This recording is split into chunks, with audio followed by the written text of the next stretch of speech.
Power is one of those words that uh, one of the researchers on power by the name of McGregor, it's one of our basic needs. It's called one of the social needs that we have. And the three social needs that he identified were uh, a need for accomplishment, a need for power, and a need for affiliation. Three big drivers. Some people add a fourth one called a need for autonomy. But power is a need that is in all of us, and it depends on the nature of the strength of that need. I had you do the locus of control, and a lot of that has to do with the issue of power. So I wanted to talk a little bit tonight about power, and it's a pretty important element to think about when you talk about management and leadership, and especially power from the point of view of gaining power and influence. And I want to introduce a little bit. You've heard me talk about the concept of framing, and I just want to present some of the basics of that concept. I think the book uses this quote: "The difference between someone who can get an idea off the ground and accepted in an organization and someone who can't isn't necessarily a question of who has the better idea. It's a question of who has the political competence. And political competence is a skill you can learn." And I'm going to talk about a sense of politics from good politics, that politics can be good or bad. I think the effective use of power is one of the most critical elements of management. And it's been shown that really effective leaders, what they stir up in followers is a feeling of power. People are influential because they use their power to help others accomplish things. And it's usually difficult to truly do the unusual without political clout. So when I talk about political clout, what's that mean? In our society, there's a lot of negativity associated with the concept of power. Like if Dominic, or Vinny, I said to you, "Boy, you have a real need for power, don't you?" A lot of people don't take that as a positive compliment. Or if I said, "Hey, you really are a high achiever," you probably would take that as a bit of a compliment. So the concept of power is just as neutral as the concept of achievement. So it does carry with it a negative stigma. Power can be viewed as a sign of personal efficacy, and people with power shape their environment, whereas the powerless are molded by theirs. A powerful leader or manager can intercede on behalf of people, can get desired placements for talented subordinates, can get approval for expenditures, can get items off the agenda at policy meetings, can get fast access to top decision makers, maintain regular, frequent contact with decision makers, acquire early information about decisions and policy shifts. So what throughout this evening, when you think of power, think of, I'm using it in the concept of good power or abusive power. The relationship between power and personal efficacy, I think, is very key. In the context I'm talking about this, the lack of power or the abuse of power are equally debilitating and counterproductive. one of the chapters we talk about in the text, I think it's chapter 7, is on empowerment and engagement. And empowerment kind of is a concept that goes along with this. Empowerment is a feeling you have, a feeling of power. Kind of I think this is from the textbook. Both a lack of power or abuse of power are both ineffective. And you need power to be effective, but the issue is this need for power and control is something that we really have to recognize in ourselves. And what I call the power of the need for power is associated with that need we have to influence others or to influence things. Some of these are some of my definitions. The potential to influence behavior, I think, is a definition of power. Some of the traditional definitions of power kind of saw it as having authority over other people, for being able to manipulate or push other people around. Another definition is I like is being able to get things done. And some of the implications for us are that not that we need to avoid the use of power, but we need to learn how to use it wisely. So understanding this whole dynamic of power, I think, is pretty important for us as who want to influence others and influence things. So there's a couple skills that we talk about. Is how do you gain power? In other words, how do you overcome feelings of powerlessness? And then how do you convert power that you have effectively into interpersonal influence? So how do you use your power in a way that's not abusive? So, that's always a fine line you got to keep your mind on, that fine line between, am I really abusing power? So some strategies, to think about in using power or using influence. The first one, just talk a little bit about, is the law of reciprocity. And this is an almost universal belief that people should be paid back for what they do. It's a basic principle of influence that underlies nearly every transaction in an organization. Basically, a lot of relationships between people and in organizations are transactional. All of you have a transactional relationship with your employer at one level. And that transactional relationship is, if I do certain things, I know I'm going to get something back.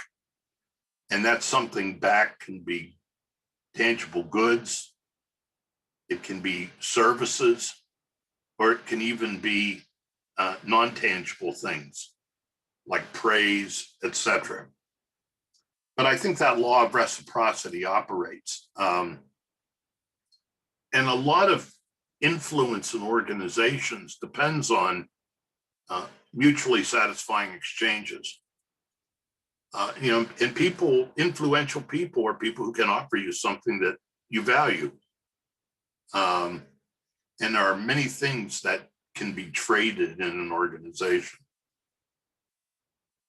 If this sounds like calculating, I'm trying to take that valuativeness out of it. Just think of this as a bit of reality about how we are as humans. Employees who are perceived by peers as generous in their exchanges with peers tend to have higher social status. There's a book out there I'm going to recommend to you. In fact, one of the assignments this week that I took out, it's a book by Adam Grant, the University of Pennsylvania, called Give and Take. and it's research he's done on givers and takers in organizations. It's another one that I really would highly recommend, and I'll get you some information on it. By the way, I'm putting together a book list of all the books I'm mentioning in this class. He talks about the concept of generosity, about the concept of giver. And basically his book is about, do nice guys finish last? And the overwhelming result of research is no. But part of that research shows that too much generosity can hinder productivity. The more frequently you exchange favors with your peers, the higher your social status and productivity. Remember when I talked about in the stress chapter about the emotional bank account that it's in the Covey book? It's kind of that concept. You know, you put a lot of deposits into that emotional bank account, basically by being generous to others. And then if you have to have withdrawals from that account, you can do it without losing a lot.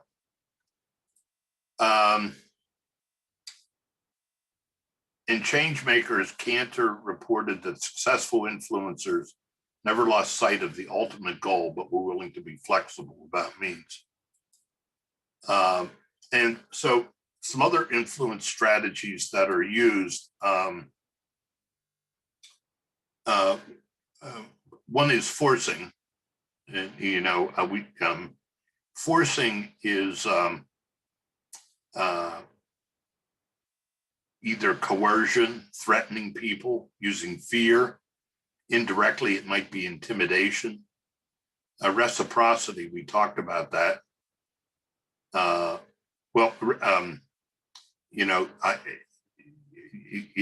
give, it's transactional.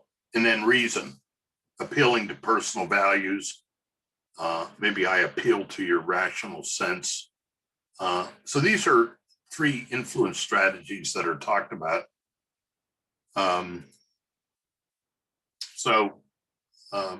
Intimidation or coercion maybe works if there's a quicken things that need to get done, but it stifles commitment and does create resentment. Reciprocity, one of the problems with reciprocity is if your whole motivation to do high quality work is based on reciprocity, it really might kill your motivation if you expect to get paid for everything you do. And reason enhances commitment and limits need to monitor performance. Reason requires a lot of time and a lot of interpersonal development. So there are a number of things you can do to enhance your influence. And let me talk about some of those. And these are talked about in the book. And these are sometimes called personal traits. So think about these a little bit. Expertise, knowledge or expert, experience. This is what consultants have. And think about personal characteristics that other people have that let them influence you. So expertise would be like a consultant. Personal attraction. We tend to let people who are attractive or friendly influence us. Effort. We tend to be influenced by people who put out a lot of effort. You know, people who are really on the team and in there and committed. We also let people who express legitimacy. In other words, people who behave in ways that are consistent with what's expected in an organization. So these are all personal characteristics that you can develop that'll enhance your ability to influence others. So very successful organizations have members who are capable of gaining power by fitting in and then using that power to challenge the prevailing belief system that was in some sense responsible for their gaining power. It's an interesting paradox that I think one of the articles that I had you read this week was about how power changes people, how people, when they get promoted, sometimes seem to change. That all those the very use of power that helped people get promoted, when they get promoted and in a power position, use the power in dysfunctional ways. So there's a second way to gain influence, and also a second way to give other people influence. And these are job-related ways to gain influence. The job that you have, how central is it? How much access do you have for information? You ever hear the expression, information is power? That's what that means. The job you have, how central is it to the information flow? How critical is the job? Are you involved in the core business of the organization? Or are you more in a staff position? People who are more central to the core mission of an organization tend to have more influence. Flexibility is a determinant of power. How much autonomy do you have in your job? How much discretion do you have? How visible are you? Is your job seen by influential people? That's why it's smart for young people in an organization to say, hey, I'll get involved in volunteering for the United Way campaign. That gives you a great deal of visibility with a lot of people of influence. Or relevance. How relevant is what you're doing to organizational priorities? So if you have people that work for you and you want to help them get more power or an influence, do one of these things for them. Or if you're looking at a way to gain influence, how can some of these things help you? So these are positional ways that you can gain power. This is a quote I like from the book.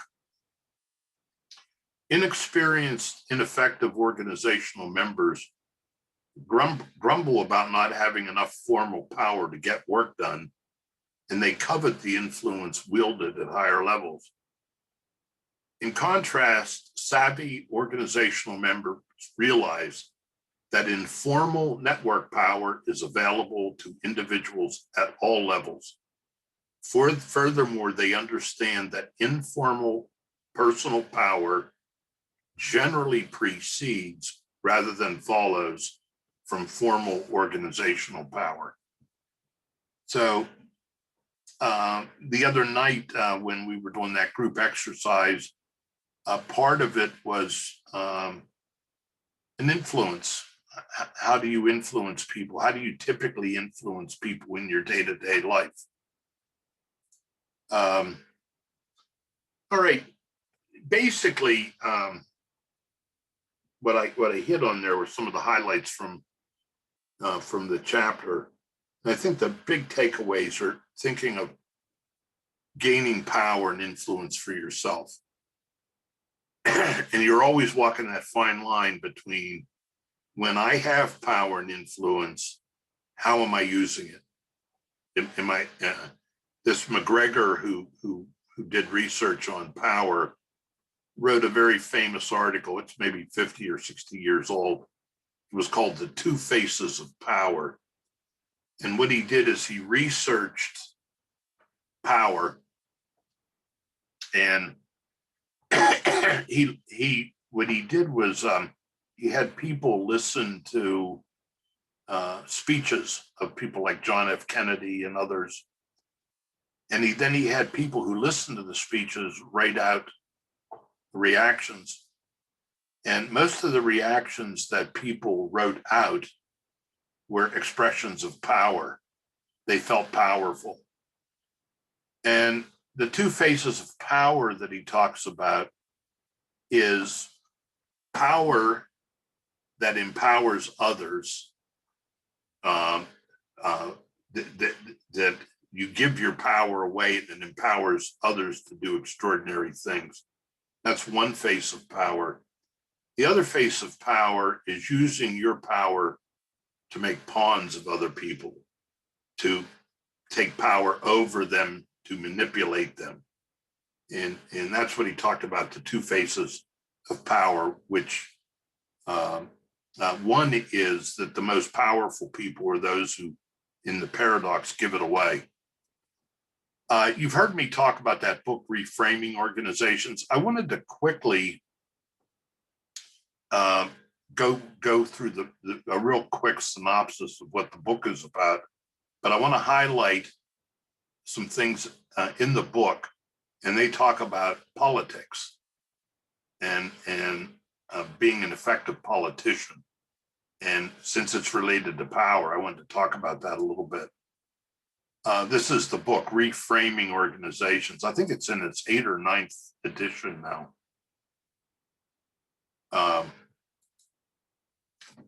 Basically, the authors of the book talk about there's 4 basic perspectives you can have when you're looking at an organization, when you're looking at a problem, when you're looking at a situation. And they use the word frame as a way to describe what's happening. It would be like you're looking out a window, and the window frames reality, and I'm looking at reality to my right through a certain frame. Someone else could be standing on the other side of the room, looking through the same frame and seeing a different reality. That's what the analogy is on this. And the book talks about 4 basic frames that we take, 4 perspectives and that each of us has probably a preference for 1 or 2 of them. And let me talk about each one. The structural frame is one that emphasizes the importance of formal roles and relationships, that organizations have structures, they have chains of command, they have rules, they have regulations, they have a structure on how to get things done. And you have specialization, you have hierarchies, you have different ways of making things happen, very structured. If you kind of take this basic look on life, you would tend to see problems and you would say, hey, if you're faced with a problem, you might say, the structure doesn't quite fit the situation. Maybe we need to restructure. So the solution might be to reorganize things. That's one frame. A second one is a human frame or a humanistic frame, where the focus is on people.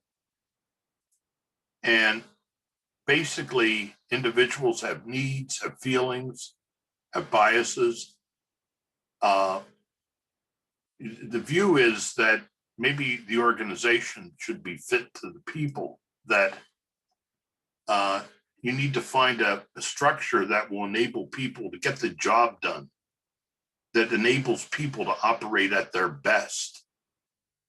So you're kind of looking at a problem, and if you have a perspective from a people orientation, you're going to tend to look for people type solutions. So if you see a problem, your immediate reaction might be, hey, it's people, it's a people problem. And I got to deal with the people problem. So if you can imagine, if you're in a meeting with somebody who's a structuralist and you're a people person and you're faced with a problem, you both are going to come at that problem from two entirely different perspectives, both accurate, both reasonable. But there are two other frames which we haven't talked about much, which I think are just as critical. One is a symbolic frame. This one kind of goes against rationality. And basically what this one says is the culture that you're in or the values that you share are what is critical. And that organizations are driven by rituals and stories and myths rather than rules and authority. It's like the organization that seems to run. This is what you might find in businesses just starting out. You know, a small mom and pop business just starting out. Everyone kind of knows how to do things, what to do. Things aren't written down. You make deals on a handshake. That's all symbolic stuff. That organization is drama. So basically, you know, if I go back through the stages I've talked about, the structural phase is, the metaphor is the organization is like a machine. And the metaphor for the humanistic frame is the organization is like a family. And the metaphor for the symbolic frame is the organization is like a stage and we're actors on the stage. So organization is drama. That if there are problems, we have bad actors or symbols have lost their meaning, rituals have lost their power. You know, I was thinking about like if you think about our country that we live in, things like flags are symbolic, that carry a lot of message. That recent attack we had on our government, everyone was I mean, the Capitol, what's it a symbol of? That's all the symbolic coming in. In organizations, we want our leaders sometimes to be symbolic leaders. So the symbolic frame is real and is very much a legitimate perspective. And you improve things through symbols and myths and stories and rituals. Then the final frame, which is just as legitimate, is a political frame. And basically in the political frame, organizations are arenas of scarce resources. And power and influence rule. And when we have politics, because we have scarce resources, and conflict is expected. So bargaining, coercion, compromise are all part of organizational life. That problems, if there are problems in an organization, it's because of an uneven distribution of power or a power vacuum. So if you kind of look at the organization from this perspective, you're going to see these kind of things. Political skill and acumen are important. You know, a way to think about what I'm talking about, you know, what I just put up there for you, think about it a minute. Let's say you want to talk about leadership from the perspectives I'm talking about. Well, if an effective leader from a structural point of view is a social architect. From a human resource point of view, an effective leader is a catalyst or a servant, you know, the servant leader concept. From a political point of view, an effective leader is an advocate And from the symbolic, an effective leader is maybe a prophet, a visionary.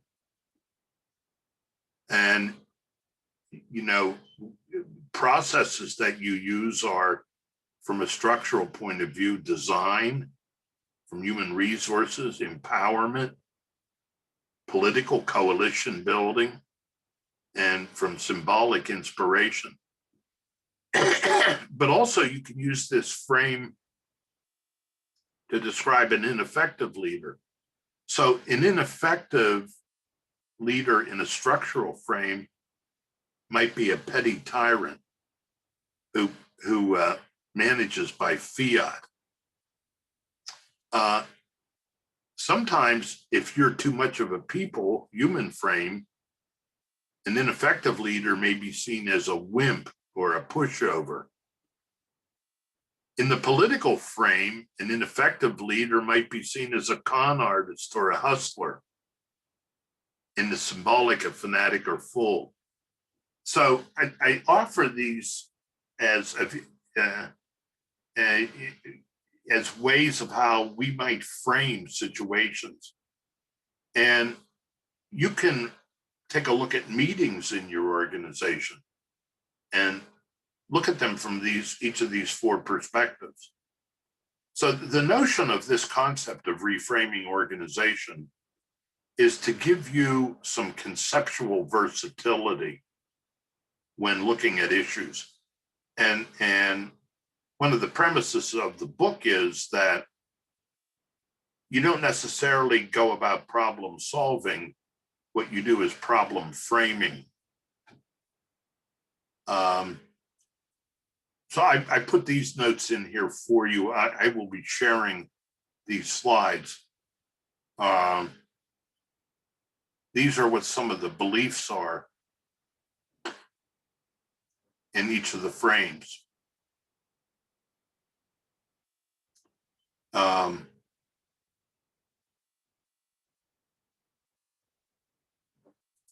And then the political and symbolic. So this gives you a quick idea of what these four frames mean. The political frame, I want to talk a little bit more about that because we're talking about power. Some of the assumptions in the political frame are important decisions have to do with the allocation of resources. Organizations are coalitions of interest groups. That interest groups have different values and hence change is slow. Organizational goals arise from bargaining, negotiation, vying for position, and power and conflict are central features of organization life.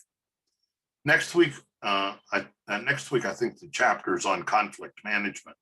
So we're going one step further in this whole discussion of power. So part of this is how can you be a good politician? Well, one way is to recognize that politics in an organization, politics is reality. You're going to have politics because you have humans, and you have politics because of enduring differences, scarce resources, and interdependence between people. Those are all, so politics is going to exist, and the communication network in politics is the grapevine in an organization. So how do you confront the realities of diversity, scarcity, and self-interest and still channel human action in cooperative and socially valuable directions? That's the dilemma. It's like what I talked about with power. So how do you confront diversity, scarcity, and self-interest, but still channel that action in cooperative and socially valuable directions? So some of the skills of a politician are being able to create a vision and get people to support you. Networking and coalition building. Networking, which we all know is a great skill to have, it's a political skill. You're trying to build relationships. You're trying to get people on your side. And then bargaining and negotiation. The ability to bargain and negotiate, handle conflict is biggest skill here. And are you the type of person that bargains from a win-lose perspective or a win-win perspective? So an effective political leader is an advocate, and an ineffective one is a con artist and a hustler. So there's the book, and those are my thoughts for the evening on concept of power. I really commend that framing concept to you. It was a concept that just opened my eyes, and it really expanded my view of a perspective that I can bring to an organizational situation. And believe me, those 4 frames are reality. So I offer that for your thinking. Any thoughts or questions anyone has?